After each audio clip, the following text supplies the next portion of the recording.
মানুষ হত্যা করে অন্যায় ভাবে এদের শাস্তি ডবল। এই যে 1772 জন মারা গেছে সরকারি জরিপে, বেসরকারি জরিপে 3732 জন।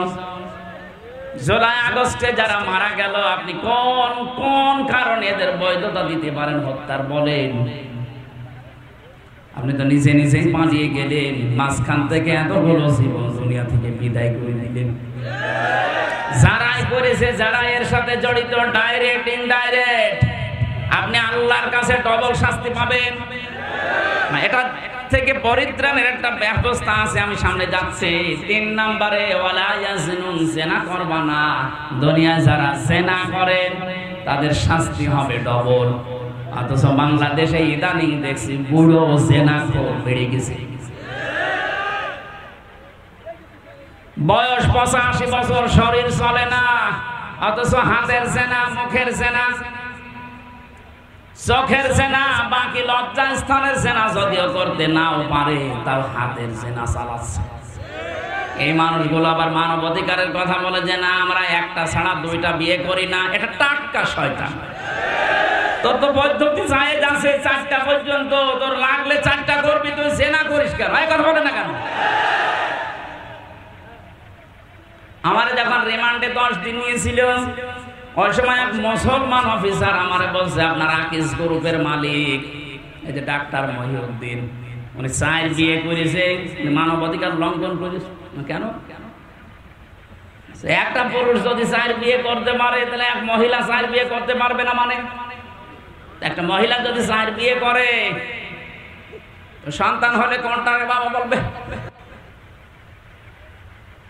আমারে বলছে ডিএনএ টেস্ট করে যে এটা আসল, ওইটা বলবে বাবা। কত বড় শয়তান দেখছ! কোরআনের ভুল ধরিস। ওই দিন আমার সামনে বলছে আল্লাহরও ভুল আছে, অথচ নাম সুন্দর, রাকিবুল ইসলাম। কি সুন্দর নাম দেখেছি। এখন পালিয়েছে। আমার মনে হয় এখন থাকলেও মানুষ পিটিয়ে মেরে ফেলবে। এই মানুষগুলোর এখন দেখা যাচ্ছে এদের সাথে যোগসূত্র ছিল পরিমণি। এক কথা বলছে না কেন? এটা আজকে বের হয়েছে স্বামী কায়সার। এই মহিলা বিভিন্ন মুরব্বী মানুষের ঘুম পাড়িয়ে তারপরে ঘরে যেত। বলেন সুবহানাল্লাহ।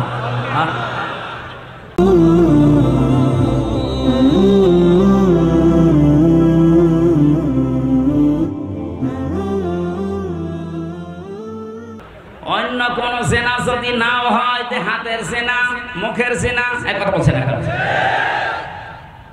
এই সমাজটা ঘুণে ধরে গেছে। আল্লাহর ইসলামের বিধানগুলো এরা এত খারাপ দৃষ্টিতে দেখে। কেউ যদি সংসার 2টা 3টা 4টা করে, ও বলে যে চরিত্র খারাপ। আরে ভাই, চরিত্র ভালো, ও তোর মতো হোটেলে রাত কাটায় না। এক কথা বলে না কেন? এখন সেগুলো ধরা পড়ছে। আপনি একটার চরিত্র দেখান তো যে এটার ভালো।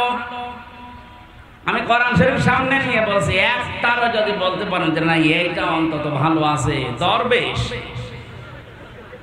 এ তো আরো খারাপ। মুরব্বী মানুষ অন্যের বউ আল্লাহ রাস্তায় নিয়ে চলে গেছে। ও টাঙ্গাইল বাসী, জেনা যারা করে তাদের শাস্তি হবে 1টা না 2টা? আরো জোরে বলেন। এই মহিলা কিন্তু জেনা করে বলেছিল, হে নবী আপনাকে আমি মুক্ত করেন, আমাকে, আমি ডবল শাস্তি পেতে চাই না, কারণ আমি কোরআন নিজে জানি, কিন্তু যৌবনের তাড়নায় করে ফেলেছি। নবীজি এবার বললেন, ঠিক আছে, জেনা করার পরে কি গর্ভবতী হয়েছে? বলে হ্যাঁ। না, এখনই বিচার করা যাবে না, তোমার অপরাধ আছে, কিন্তু পেটে যেটা আছে ওর তো অপরাধ নেই। আমি বিনা অপরাধে কাউকে শাস্তি দিতে পারি না। যাও, এটা খালাস হওয়ার পরে আসবা। মেয়েটা যখন এসেছে ডাক দিয়ে বললেন, এখনো বিচার হবে না, কারণ এই বাচ্চাটা 2 বছর দুধ পান করবে, এটা তার হক। এবার বলেন তো, দুধ পান করার দায়িত্ব মায়ের না বাবার? আপনি আন্দাজে বলেন। এখানে আলেম বসিনি? হ্যাঁ, আলেমরা বলেন তো, দুধ পান করাবে মা না বাবা? হ্যাঁ, না, এবার কোরআন বলছে, আমি আলেমদেরকে আপনি দেখবেন, ওয়ালো ওয়ালিদাতু ইরদিনা আওলাদাহুন্না হাওলাইনি কামিলাইনি লিমান আরাদা আইয়ুতিম্মার রাদা। সূরা বাকারা 2 নম্বর পারা 17 নম্বর পৃষ্ঠার প্রথম নম্বর লাইনের 232 নম্বর আয়াত প্রথম অংশে আছে। আল্লাহ লিমান আরাদা আইয়ুতিম্মার রাদা, এটা মুযাক্কার দিয়েছেন নাকি মুয়ান্নাস? মুযাক্কার দিয়েছেন। পুরুষ, পুরুষের কোন ম্যাচিং পত্র আছে? যাদের অন্তত পুরুষ মানুষ তারা তো বলতে পারেন আমাদের আছে। আল্লাহ আমার পুরুষ মানুষের শব্দ দিলেন কেন? সন্তানের জন্য দুধ খাওয়ানোর যত রকমের খরচপাতি আছে, যত রকমের অর্থনৈতিক বিষয়, সব দায়িত্ব আল্লাহ বাবাকে দিয়েছেন। মায়ের কোনো দায়িত্ব নেই। উনি যদি পান নাও করায় তো ওনার গুনাহ হবে না। কথা বলেন না কেন? এই জন্য ওই জামানার নিয়ম ছিল, সন্তান হওয়ার পরে পাঠিয়ে দিত বাবা। 2 বছর আগে দুধ খাওয়ানোর যত খরচ আছে বাবার পক্ষ থেকে দেওয়া হতো। এইটাই নিয়ম ইসলামের। আমার মনে হয় মাইকে বলা এটা ঠিক হলো না, কারণ আমারও তো 40 দিন আগে একটা বাচ্চা হয়েছে। ম্যাডাম যদি লাইভ দেখে বলবে ঠিক আছে তোমার মেয়ে তুমি নিয়ে যাও, নাই তো এক একটা মেয়ের জন্য 5 লাখ টাকা করে দেওয়া লাগবে। ও সাথে আমার তাই দেওয়া, কারণ মেয়ে তো আমার বাঁচানো লাগবে। কথা বলে না কেন? যেহেতু আমার ম্যাচিং পত্র নেই, আল্লাহ ওনাকে দিয়েছে। সম্মানিত মা বোনেরা, আপনাদেরকে এখানে ছোট্ট একটা কথা বলছি, যারা নিজেদের বডি ফিগার, নিজের শরীর স্বাস্থ্য নষ্ট হয়ে যাবে, খারাপ হয়ে যাবে এই নিয়ত করে সন্তানকে দুধ দিতে চান না, কোন জিনিস এক জায়গায় রাখলে জমাট বাঁধলে কিন্তু ওটা নষ্ট হয়ে যায়। পানি এক জায়গায় রাখবেন দেখবেন পছন্দ ধরে। কথা বলছেন না? যত পানি ছেড়ে দেবেন দেখবেন স্বচ্ছ নির্মল পানি আসতে থাকবে।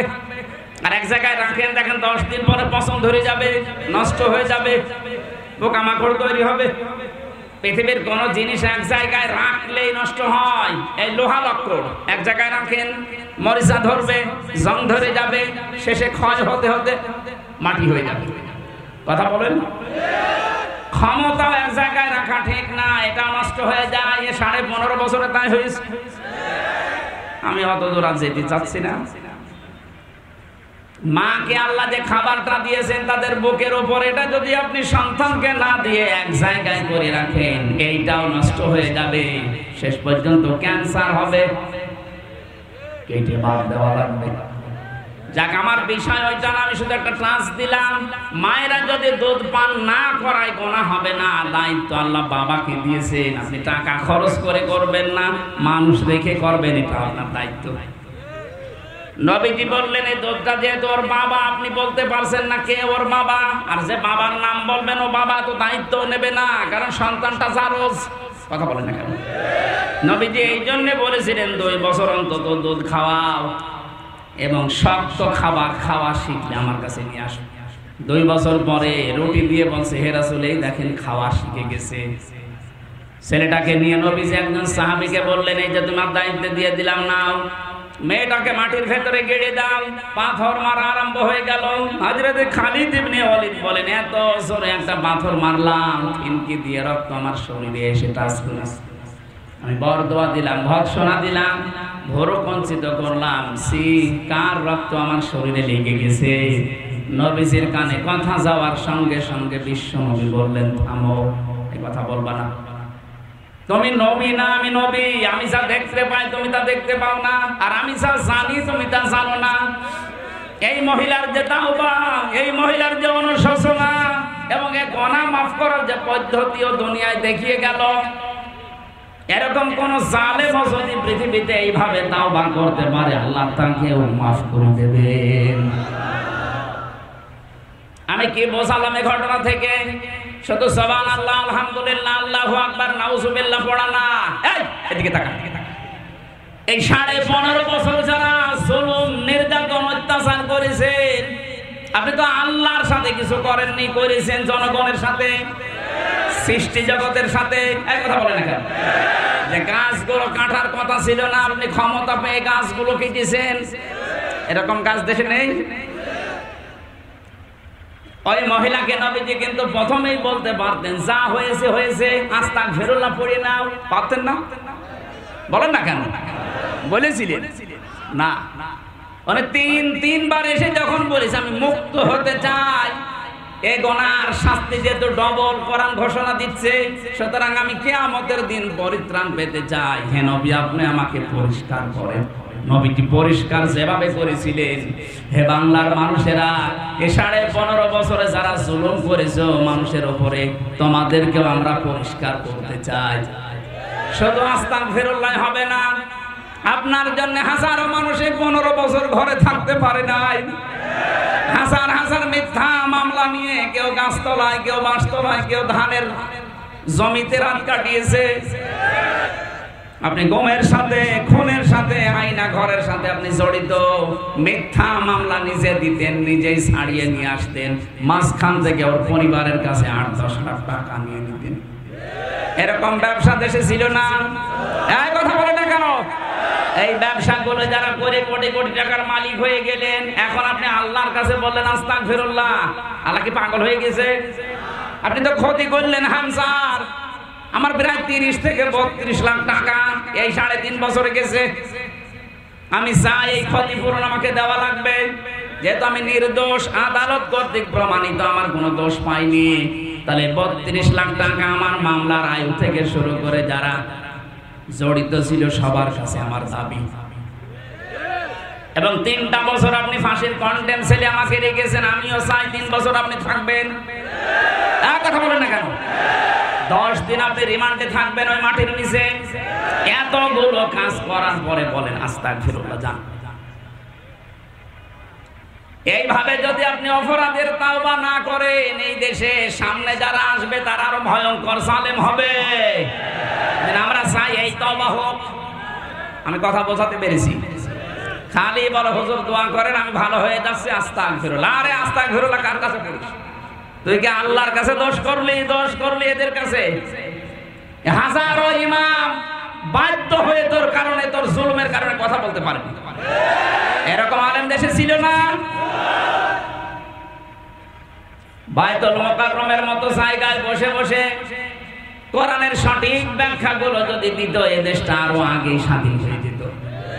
ওখানে বসে বসে ম্যাও ম্যাও করে আর কওমি জননী নাম দেয় জালেমের। জেলখানার ভেতরে মাওলানা মামুনুল হক সহ যতগুলো আলেম, 76 জন আলেম ছিল, আমরা মাঝে মাঝে বলতো এ করল কি, এর বাবা তো ভালো ছিল, আর এই জালেমাকে একটা নৌকা পাওয়ার জন্য কওমি জননী দিয়ে দিল। নাউজুবিল্লাহ। যার হাতে দেশের হাজার হাজার মানুষের 6 সালের অক্টোবর থেকে শুরু করে, 6 সালের 28 অক্টোবর থেকে শুরু করে 24 আগস্টের 5 তারিখ পর্যন্ত হাজার হাজার মানুষ হত্যার রক্ত যার হাতে লেগে আছে, আর তাকে আপনি কওমি জননী উপাধি দিয়ে দিলেন। আপনি মানুষ, আপনি দিয়েছিলেন এই কারণে যে আপনি যেন নৌকা মার্কা পান। কথা বলে না কেন?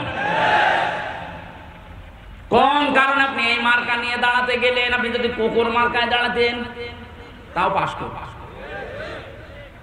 এই মার্কাটা আল্লাহ এত নিকৃষ্ট করে দিয়েছে, এখন যদি কেউ মুখ ফুটে বলে আমি নৌকার লোক, পিটিয়ে মেরে ফেলবে মানুষ।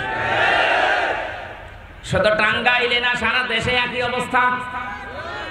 আমার 630টা থানায় মাহফিল নেওয়া আছে সারা বাংলাদেশে, প্রায় জায়গায় তো এখন যাচ্ছে, যেখানে যায় ওই নাম যদি কেউ বলে আগে গালি দেয়।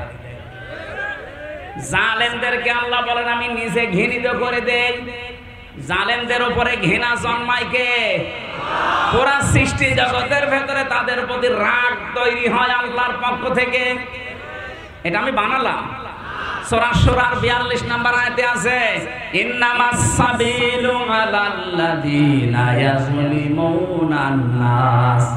আল্লাহ পাক বলেন অবশ্যই আমি আল্লাহ নিজে মামলা দেব জালেমদের বিরুদ্ধে। আল্লাহর মামলার আসামি জালেমরা, তাহলে আল্লাহর সৃষ্টি জগৎ তাদের উপরে মন খারাপ করবে না? কথা বলুন। এই জন্যই তো মানুষ জালেমদেরকে দেখতে পারে না, সে যেই হোক। ইয়াসিদ জালেম ছিল, অথচ নামটা ভালো, আল্লাহ তার মতো ঘৃণা তৈরি করে দিয়েছে মানুষের। চেঙ্গিস খান, কেউ কি শুনেছেন যে তার ছেলের নাম চেঙ্গিস খান রাখে? হিটলার, এক কথা বলছে না কেন? আপনি কত ইহুদির সাথে মিলেছি বাইরের দেশে, এই যে সিঙ্গাপুরে, মালয়েশিয়া, থাইল্যান্ডে বিভিন্ন দেশ ঘুরলাম, কত ইহুদির সাথে আমি গাড়িতে চলেছি, ট্রেনে, বাসে, কই কোনো মানুষের নাম হিটলার শুনিনি। ইয়াজিদের নাম আমি শুনিনি, চেঙ্গিস খানের নাম আমি শুনিনি, অথচ নামগুলো তো খারাপ না। চেঙ্গিস খান কেউ রাখে? কারণ জালেমদের প্রতি ঘৃণা তৈরি করে দেয় কে? আরো জোরে। রমজানে সৌদিতে ছিলাম, মক্কা থেকে ওই বদরের ময়দানে যাবার সময় একটা গাড়ি ভাড়া করলাম, যে ড্রাইভার মদিনায় বাড়ি ওনার, আমারে বলছে ইয়া হাজি ওল হজ্জা তাইনা বিলাতুকা, ও হাজি দেশ কোথায়? জি তো বিন বাংলাদেশ, বাংলাদেশ থেকে এসেছি। আমারে বলছে হারামি, কি বলে, বলছে তোমাকে বলি না, তোমার দেশের যে দায়িত্ব আছে ওটা একটা হারামি। বলো ওইটা ঠিক আছে। আমারে বলছেন আপনি? না, তুমি ওই দেশের মানুষ, দেখেছেন এই দেশে বাড়ি, আমারে পর্যন্ত চোখ গরম করে হারামি বলছে, অথচ জীবনেও দেখিও নি। খালি মোবাইলে ইউটিউবে কর্মকাণ্ড গুলো একটু দেখে। এখান থেকে ৬,০০০ কিলোমিটার, এত দূরের মানুষের ভেতরে আল্লাহ ঘৃণা তৈরি করে দিয়েছে। এটা হামজা তৈরি করেছেন আল্লাহ। আরো জোরে। আমরা যেন এরকম জুলুম না করি, আমাদের প্রতি আল্লাহ ঘৃণা তৈরি করে দেবে এই সৃষ্টি জগতের। কথা বলেন ঠিক কিনা? এই জন্য আমি আপনাদেরকে যেন বিপদে না পড়েন বাঁচাতে চাই। সত্যি আপনাদের ভালোবাসি। আপনারা এখনো যদি নিজেকে মুক্ত করতে চান, ওই মহিলার মতো শাস্তিটা নেন। চুরি করেছেন, হাত কেটে দেওয়া হবে। একথা বলছে না? আমার মনে হয় এই বিধানটা যদি বাংলাদেশে জারি হয়, যে 350 এমপির একটারও হাত থাকার কথা না। আপনি জেনা করেছেন, আপনাকে ওই মহিলার মতো কি পাথর নিক্ষেপ করে বিদায় করা হবে। এইটাও যদি এদেশে কোরআনের এই আইনটা, সূরা নূরের আইন, এটা যদি চালু হয়, এই দেশে বহু মানুষকে আপনি মাথা খুঁজে পাবেন না, শুধু বডি। যারা এই চাঁদাবাজির সাথে জড়িত ছিল, এক বেলা ভাত খেতে পারে না, অথচ 15 বছরের ব্যবধানে এখন কত কোটি কোটি টাকার মালিক তারা। এই মানুষগুলোর শাস্তি, যাদের কাছে যা করেছেন তার ওইগুলো আগে ফেরত দিয়ে দেন। ওই ক্ষতিপূরণ তাকে দেওয়া লাগবে। যাকে বৈষম্যের শিকার করে 15 বছর তার চেয়ারে বসতে দেননি, তাকে ওই জায়গায় আগে পৌঁছিয়ে দেওয়া লাগবে। কথা বলছে না কেন? কয়েকদিন আগে আমি এক এসপি অফিসে গিয়েছিলাম, আমি নাম নিলাম না। উনি আমারে বলছিলে 15.5 বছর আমি বৈষম্যের শিকার ছিলাম, 5 তারিখের পর থেকে আমার এই দায়িত্বটা দিয়েছে। তাহলে এরকম বহু মানুষ যারা বৈষম্যের শিকার হয়ে, জুলুমের শিকার হয়েছিলেন, তাদের ওই ক্ষতিপূরণ গুলো আগে পোষান, তারপরে বলেন আস্তাগফিরুল্লাহ। নয়তো আপনার আস্তাগফিরুল্লাহ হবে ওই ওসির মতো, রাতের বেলা ভোট কাটে আর ভোরবেলা বলে আস্তাগফিরুল্লাহ। আল্লাহ আমাদেরকে বাঁচান। আল্লাহ বলেন আমি জুলুম করি না, যতটুকু অপরাধ করবা অতটুকুর জন্য আমি আল্লাহ তোমার শাস্তি দেব, সওয়াব গুনাহ দেব, কিন্তু আমি জুলুম করব না। আজকের তেলাওয়াত কিন্তু আয়াত একটা পরিচিত। আমার মনে হয় এখানে অধিকাংশ যারা একামতের দিন এই শব্দের সাথে পরিচিত, এই আয়াত তারা জানে। কিন্তু এর ভেতরে এমন গুরুত্বপূর্ণ কিছু তথ্য আছে, আমরা আবিষ্কার করার চেষ্টা চালাবো ইনশাআল্লাহ। আমাদের কষ্ট হচ্ছে, এখনো ছোট হুজুর আছে, আসতেছে, জবান খুলে কোরআনের আয়াত পড়ে না। আউযু বিল্লাহি মিনাশ শাইতানির রাজিম। বিসমিল্লাহির রহমানির রহিম। কুল ইন্না সালাতি ওয়া নুসুকি ওয়া মাহইয়ায়া ওয়া মামাতি লিল্লাহি রাব্বিল আলামিন হযরত ইব্রাহিম আলাইহিস সালাম আমাদের জাতির পিতা যিনি, তাকে আল্লাহ এই কথাগুলো শুনিয়েছেন। আল্লাহ পাক বলেন, নবী আপনি বলুন, কুল ইন্না সালাতি ওয়া নুসুকি ওয়া মাহইয়ায়া ওয়া মামাতি লিল্লাহি রাব্বিল আলামিন। আমি আমার নামাজ, আমার কুরবানি, আমার এই যে বেঁচে আছে জীবনটা, আমি যখন মারা যাব, মরণের আগ পর্যন্ত যা আছে আমার দুনিয়ায় সব আল্লাহর জন্য দিয়ে দিলাম। বলেন সুবহানাল্লাহ। চারটা কথা আল্লাহ আয়াতে জানিয়েছেন, শেষে জানিয়েছেন লা শারিকা লাহু ওয়া বিযালিকা উমিরতু, আমি শিরক করি না, আমাকে এই নির্দেশ দেওয়া হয়েছে, ওয়ানা আউয়ালুল মুসলিমিন, আর আমি প্রথম মুসলমান আত্মসমর্পণকারী। এটা বাংলা অর্থ ছিল। এবার আসেন তো শব্দের ভেতরে আল্লাহ কি কি দিয়েছেন। প্রথমে আল্লাহ বলেন, কুল, হে নবী আপনি বলুন, ইন্না অবশ্যই, সালাতি আমার নামাজ। নামাজ কার? না, নামাজ আল্লাহর। এই শব্দটা পুরা কোরআনে এক জায়গায় আছে শুধু, ফাসাল্লি লিরাব্বিকা, হে নবী নামাজ পড়েন আপনার রবের জন্য। কার জন্য? শুধু এক জায়গায় পাবেন।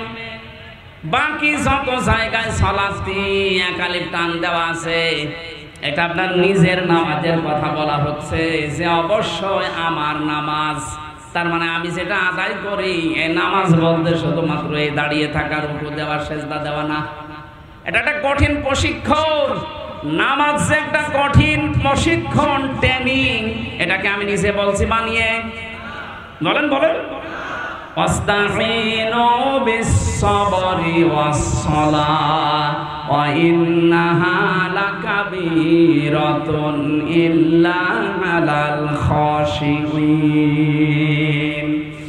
সূরা বাকারার ভেতরে আছে, আল্লাহ পাক বলেন, ধৈর্য ধারণ করার মাধ্যমে আর সবরের মাধ্যমে আমি আল্লাহর কাছে তোমরা সাহায্য চাও।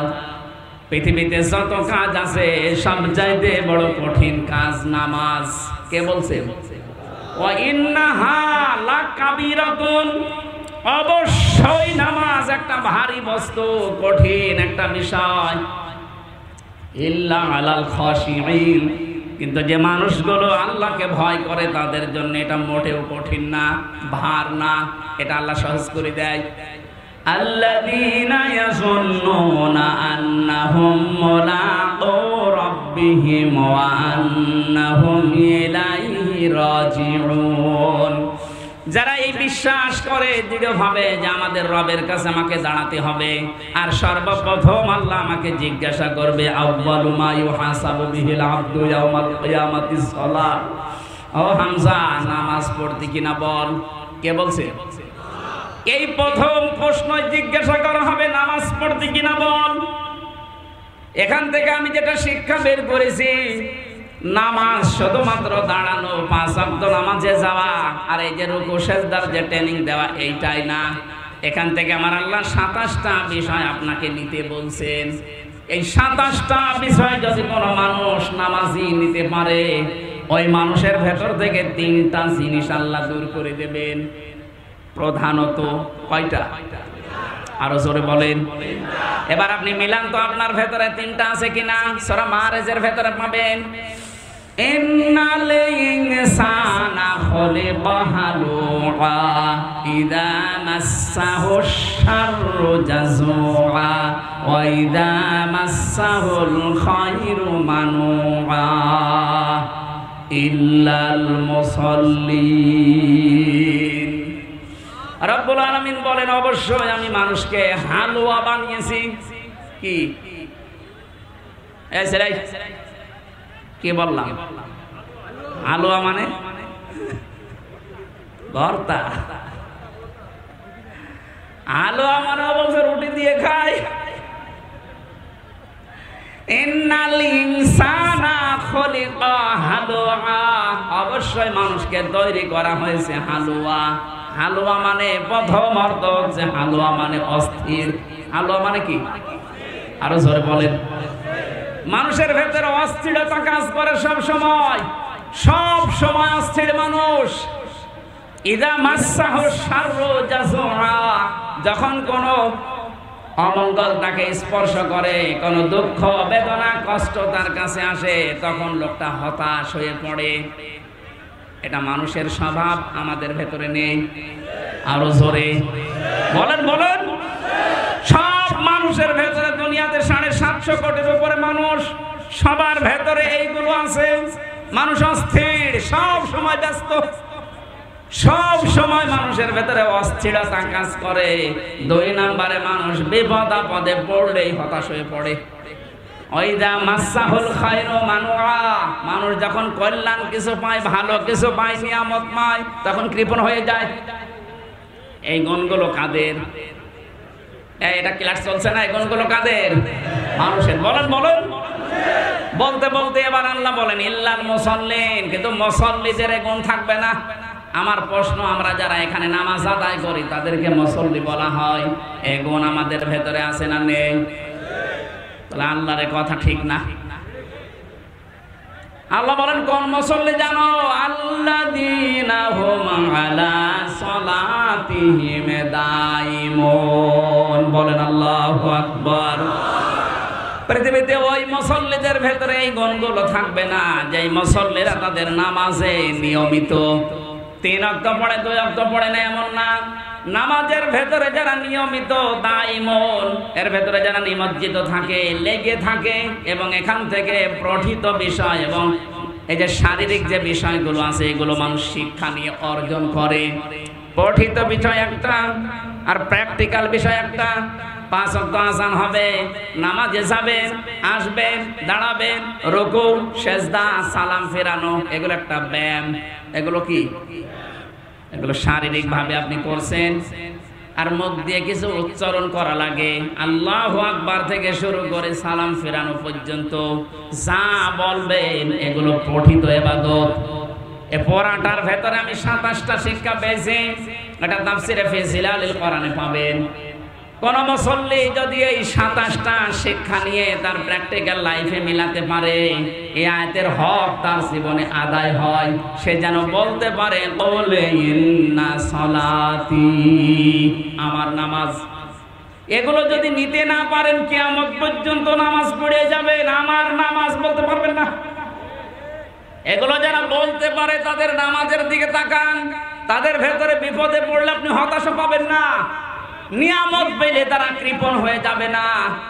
ওই মানুষগুলো কোনো অস্থিরতা কাজ করে না। আমি নিজে তাদের সাথে থেকে দেখেছি। এই মানুষগুলো মুসল্লি এবং স্থায়ী মুসল্লি। আমরা ওই রকম নামাজ পড়তে চাই, আল্লাহর কোরআনে বর্ণিত যে নামাজ আল্লাহ দিয়েছেন। আমরা যদি সত্যি আস্তে আস্তে প্র্যাকটিস করি এই নামাজের, আল্লাহ আমাদেরকে ওই রকম মানের নামাজি বানিয়ে দেবেন। বলেন আমিন। দ্বিতীয় শব্দ ছিল নুসুকি, আমার নুসুক, আমার কোরবানি। তাফসিরে আমি নুসুক শব্দের 3টা অর্থ পেয়েছি। 1 নম্বরে নুসুক মানে কোরবানি করা, রক্ত প্রবাহ করা। 2 নম্বরে নুসুক মানে হজের কাজকর্ম। 3 নম্বরে নুসুক মানে ইবাদত বন্দেগী। এই 3টা বিষয় আপনি আল্লাহর জন্য দিয়ে দিলেন। 3 নম্বরে মানুষ বলছে ও মাহায়া, আমার সে হায়াত। এই যে 60, 65, 80, 90 বছরের একটা হায়াত, হে আল্লাহ, আমি যখনই তোমাকে এই কথার ঘোষণা দিয়েছি যে ও মাহায়া, আমার হায়াত আমি দিয়ে দিয়েছি, এখন থেকে মন মতো আমার 1 সেকেন্ডও কোনো জায়গায় ব্যয় হবে না। জোরে বলেন সুবহানাল্লাহ। এইভাবে করে যদি জীবন কেউ চালাতে পারে। 4 নম্বরটা ও মামাতি, আমার যে মরণ আসবে, এই মরণের আগ পর্যন্ত আমার এই সারা জীবনের এই 33 বছর হামসার বয়স, এই 33 বছরটাই আমি পবিত্র পরিষ্কার করে তোমাকে দেখাবো। এই জন্য যখন ফেরেশতারা আসবে, জালেম যারা মারা যায় তাদের সামনে, আল্লাহ কোরআনে কারিমে সূরা নাহলের ভেতরে তুলে ধরেছেন, আল্লাযীনা তাতাওয়াফাহুমুল মালাইকাতু যালিমি আনফুসিহিম ফাআলকাউস সালামা মা কুন্না না'মালু মিন সু বালা ইন্নাল্লাহা আলীমুম বিমা কুনতুম তা'মালুন ফাদখুলু আবওয়াবা জাহান্নামা খালিদিনা ফিহা ফালাবিসা মাসওয়াল মুতাকাব্বিরিন। জোরে বলেন আল্লাহু আকবার।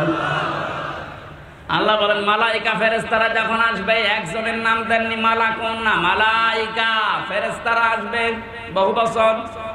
জালেমদের সামনে যখন ফেরেশতারা আসবে, এ মানুষগুলো তখন নিজেদের অপকর্মের কথাটা তুলে ধরবে যখন ফেরেশতারা, এই যে দেখ, এটা দেখার পরে তখন থেকে তারা আফসোস শুরু হবে। আল্লাহ রাব্বুল আলামিন এটা তো বেঈমান যারা, জালেম যারা, তাদের এই দুঃখের বর্ণনা দিচ্ছিলেন। যেখানেই কোরআনে পেয়েছি দুঃখের কথা, তারপরেই পেয়েছি আশার কথা। এবার আমরা যারা টোটাফাটা একটা হালকা পাতলা মুমিন, ঈমান আমাদের একটু আছে, তাদেরকে আল্লাহ একটা সুসংবাদ দিচ্ছেন।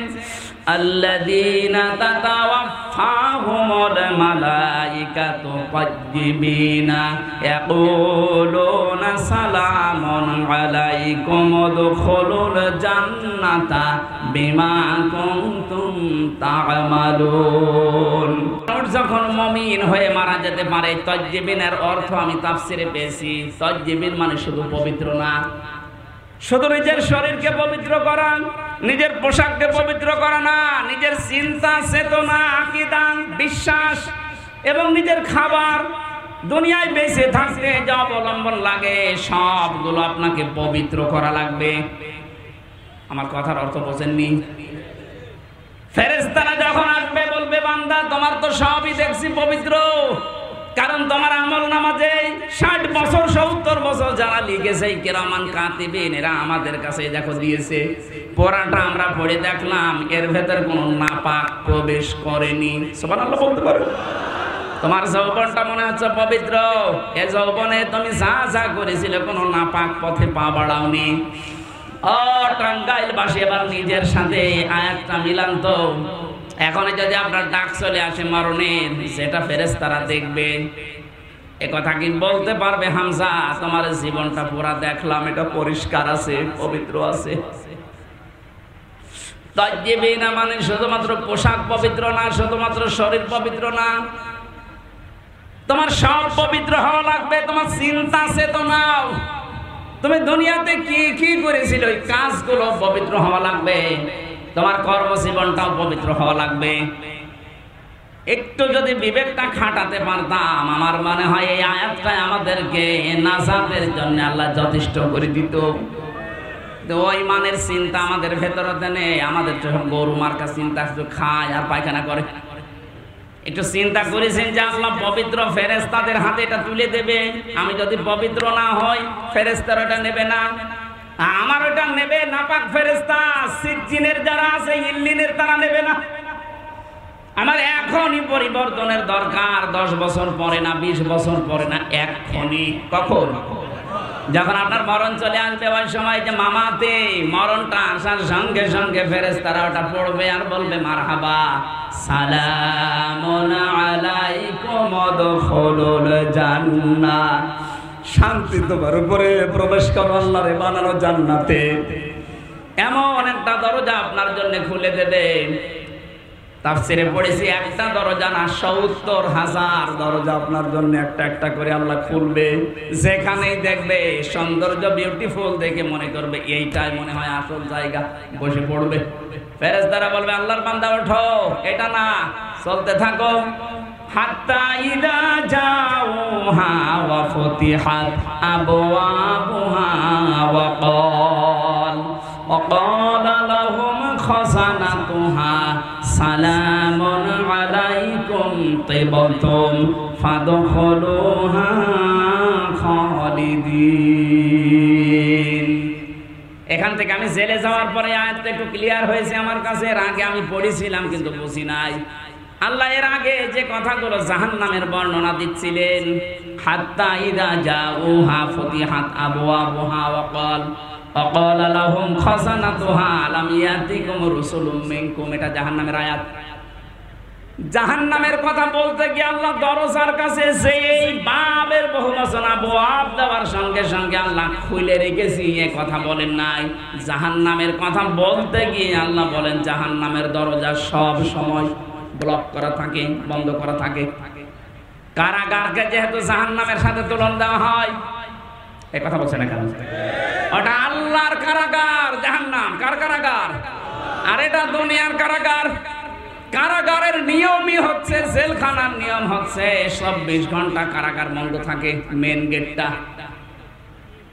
যত রকমের বড় মহারথী আসুক, ফের প্রধানমন্ত্রীও যদি আসে তাড়াতাড়ি করে ঢোকাবে, ঢুকিয়ে আগে তালা মেরে দেবে, আবার বের করবে, আবার তালা মেরে দেবে। এইটাই কারাগারের নিয়ম। কিন্তু জান্নাতের দরজার কথা বলতে গিয়ে আল্লাহ মাঝখানে একটা ওয়া দিয়েছেন, হাত্তা ইযা জাউহা ওয়া ফুতিহাত আবওয়াবুহা ওয়া ক্বাল, জান্নাতের দরজা বন্ধ থাকবে না, জান্নাতের দরজা তুমি যাওয়ার আগেই খোলা থাকবে।